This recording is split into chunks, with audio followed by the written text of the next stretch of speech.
गुरु तुम हो ज्ञानी ज्ञान के दाता, मुनि गुरुवर को करके प्रणाम गाऊं मैं सुबह शाम। तुलक सागर एक नाम बहन जी, मैं अपनी बच्ची को ले जाना चाहता हूं, कल के ले जाने वाले आज ले जाओ। इसी वक्त ऐसी लड़की भेजी है तुमने, जीना हराम कर रखा है इसने। 8 बजे सो के उठती है, कोई काम नहीं करती है, सीधा बना बनाया खाना चाहिए, और किसी ने कुछ कह दिया तो एक की 4 सुनाया करती है। ऐसी लड़की दी है, ले जाओ अपना पैसा वापिस, ले जाओ अपना दहेज वापिस, नहीं चाहिए हमें ऐसी लड़की।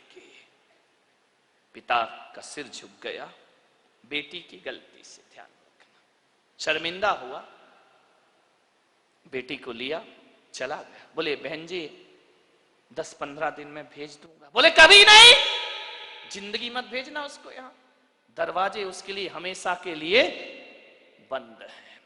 पिता समझ गया कि जरूर कुछ गड़बड़ है, बेटी को बिठाया कार में, ले गया घर।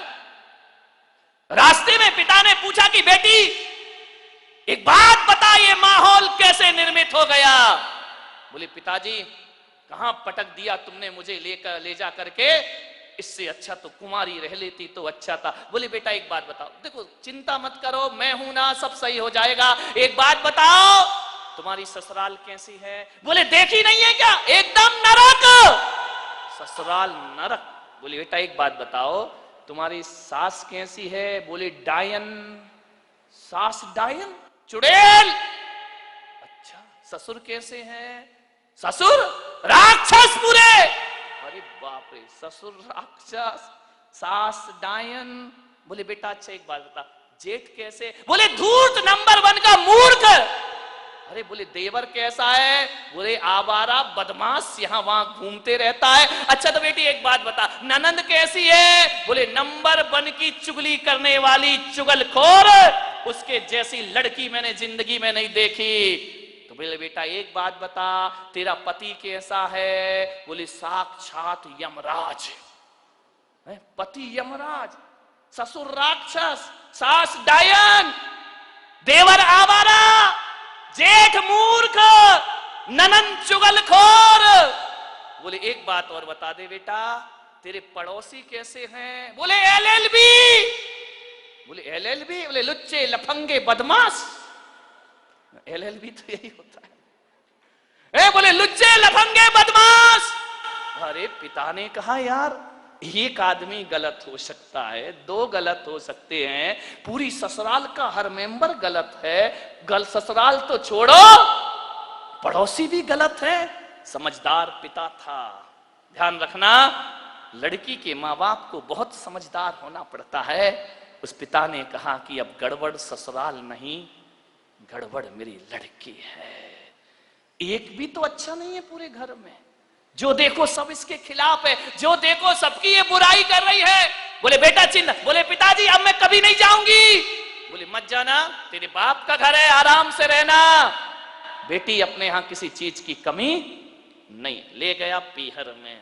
अब चली तो गई, भाभी ने देखा अच्छा आ गई देवी जी, इसका मतलब है कि अब विचार बना कि अभी यहीं रहेंगी। तो भाभी ने कहा ला चाबी इधर।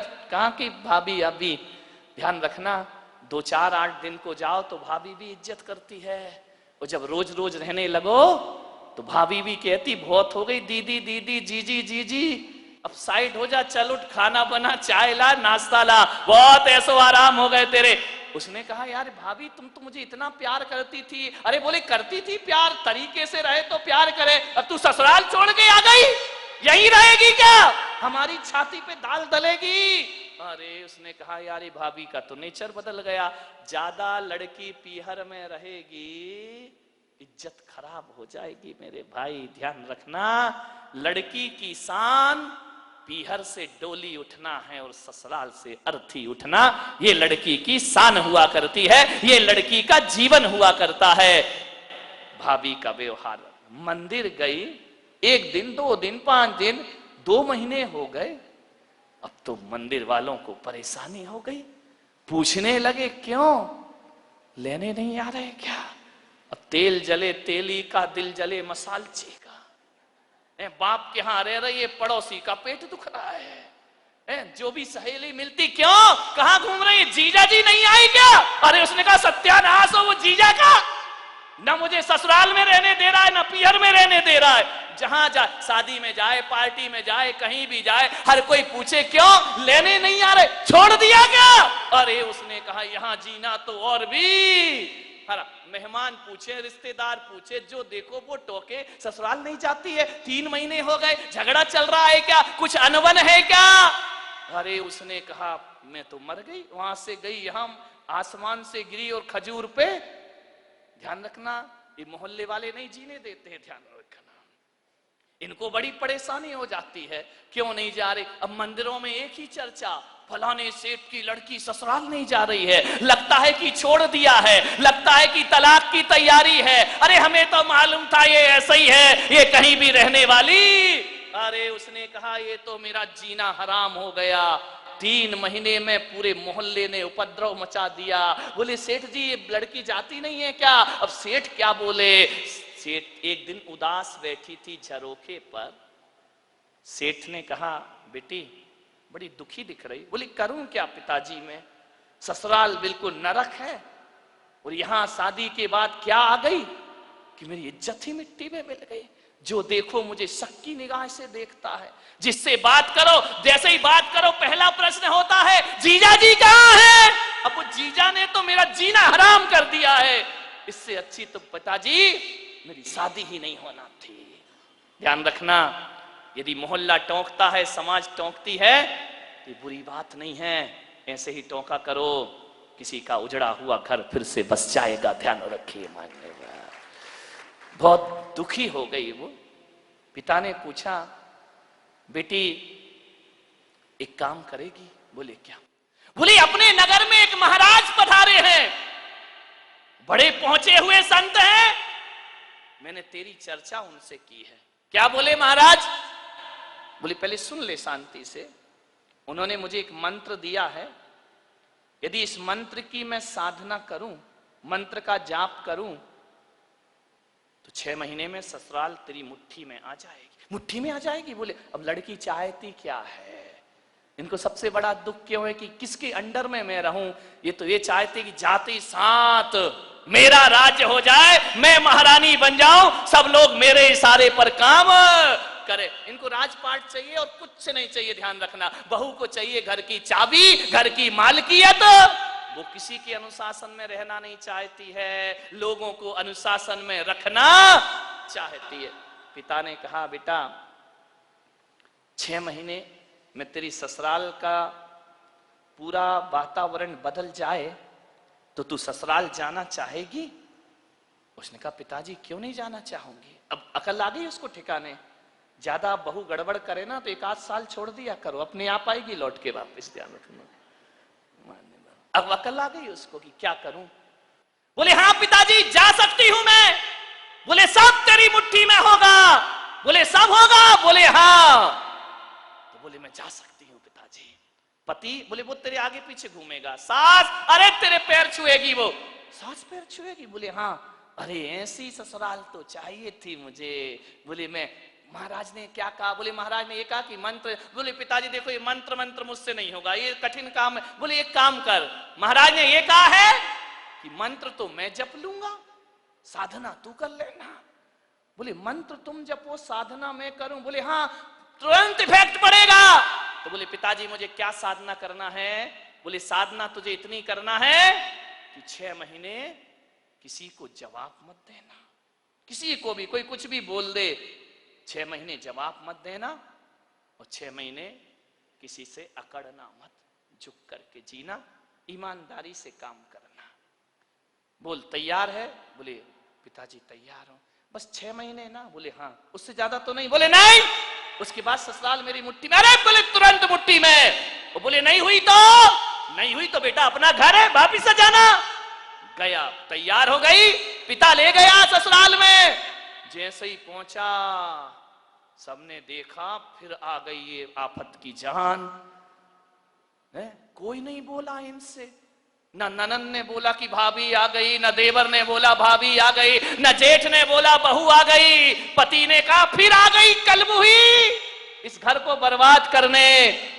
गुस्सा तो इतना आया उसे, लेकिन पिता ने कहा साधना ध्यान रख, कुछ भी मत बोल। 6 महीने गई, पिता ने छोड़ा।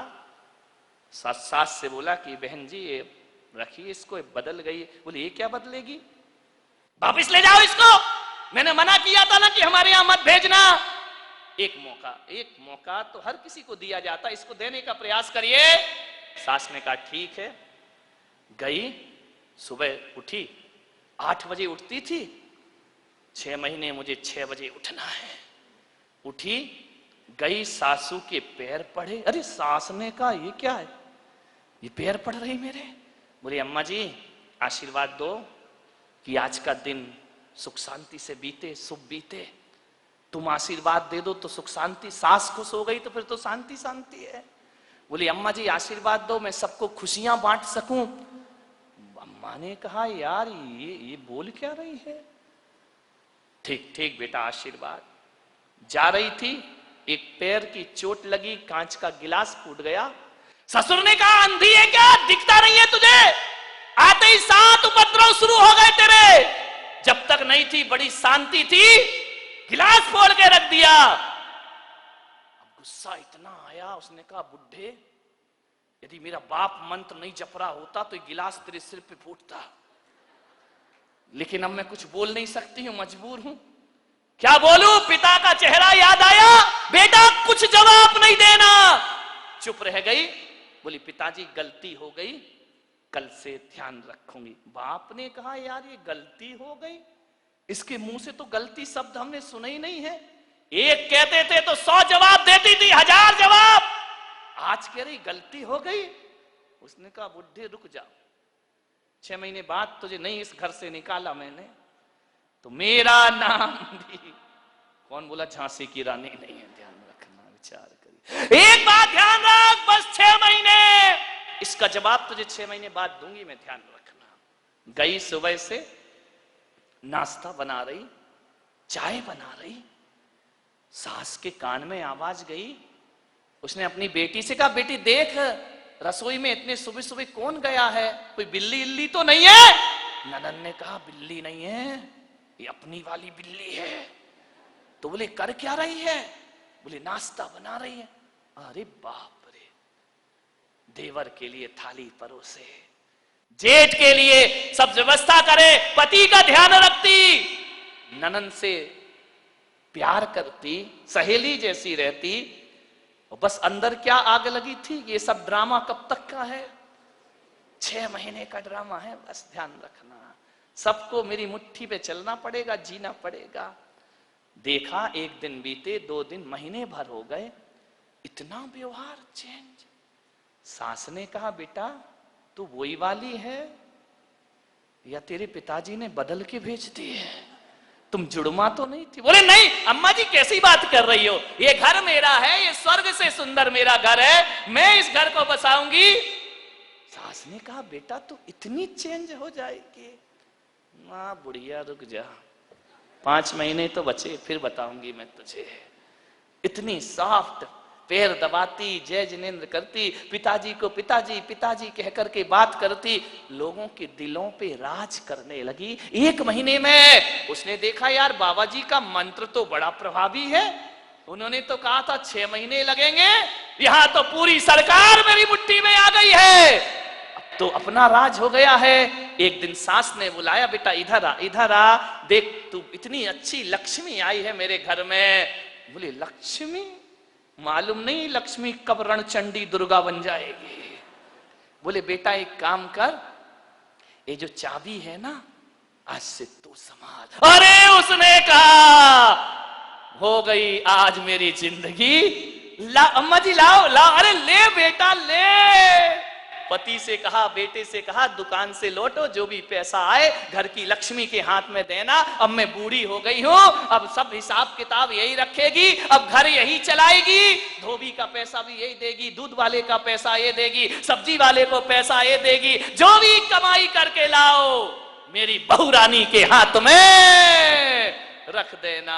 अरे उसने कहा, वाह बाबा जी, आज तो बल्ले बल्ले हो गई, सब कुछ मेरे हाथ में, हर चीज का, नौकर चाकर का तनख्वाह तुम देना, पेमेंट तुम करना, कौन सी सब्जी बनना है बहू बताएगी। उसने कहा, यार बड़ा मजा। अब ससुर जी क्या करें, दुकान से लौटे तो लौटते समय क्या करें, वो बहू के लिए कुछ ना कुछ लेकर जरूर आया करते थे। कभी पेड़ा लेकर आ जाए, कभी लड्डू लेकर आ जाए, कभी आइसक्रीम लेकर आ जाए। अरे उस बहू ने कहा, यार कितने मजे हो गए यहाँ पर। ध्यान रखिए, बुजुर्गों से मेरा निवेदन है, ससुर से मेरा निवेदन है, सास से मेरा निवेदन है, जब भी बारामती से कहीं बाहर जाओ, घूमने जाओ, कहीं भी जाओ, कुछ लेकर आओ या ना आओ, अपनी बहू के लिए एक साड़ी लेकर जरूर आया करो, अपनी बहू के लिए कुछ ना कुछ सामान। ये तालियां बहुओं ने बजाई क्या सासुओं ने? बड़ी होशियार है, बहुओं ने बजाई, मजा आ गया। आज हो गई सासुओं की धुलाई। लेकिन ये सासुएं इतनी बेईमान हैं, बाहर जाएंगी लड़की के लिए लेकर आएंगी, बहू के लिए नहीं लाएंगी। ध्यान रख, ये छोटी छोटी बातें हैं, ध्यान रखना। यदि हर बार ससुर जी घर लौटे, रोज घर लौटो, कुछ ना कुछ बहू को लेकर आओ। तुम बाहर जाओ सासुओं तो कुछ ना कुछ लेकर जरूर आओ। अरे एक नया मंगल सूत्र ही लेकर आ जाया करो, और कुछ ना मिले कौन बोला अच्छी सुंदर सी चप्पल ले आया करो, नहीं चप्पल मत लाना, बहू का मूड बिगड़ जाए तो। एक मोबाइल ले आया करो कि मेरी बहू को मोबाइल। ध्यान रख, इन बातों से कुछ होता नहीं है, लेकिन बहू के मन में ये भावना आती है कि बाहर घूमने के बाद भी मम्मी ने मेरा ख्याल रखा है। आपके प्रेम के संबंध बन जाएंगे, आपकी आत्मीयता के संबंध बने जाएंगे। आप चाहते हो ससुर जी बोलो कि घर में हमारा कोई इंतजार करे, वैसे तो बुड्ढों का कोई इंतजार नहीं करता है, चाहते हो कि कोई इंतजार करे। इंतजार फोकट में नहीं होता मेरे भाई। यदि रोज मीठा लेके आओगे तो बहू कहेगी, पापा जी नहीं आए, आज लेट हो गए, अभी तक नहीं आए, वो इंतजार तुम्हारा नहीं कर रही है। प्रसारण पुण्यार्जक परिवार जिन शरणम तीर्थ धाम के परम संरक्षक संघपति श्री प्रदीप मामा, प्रतिभा मामी, भोपाल। गुरु तुम हो ज्ञानी, ज्ञान के दाता, मुनि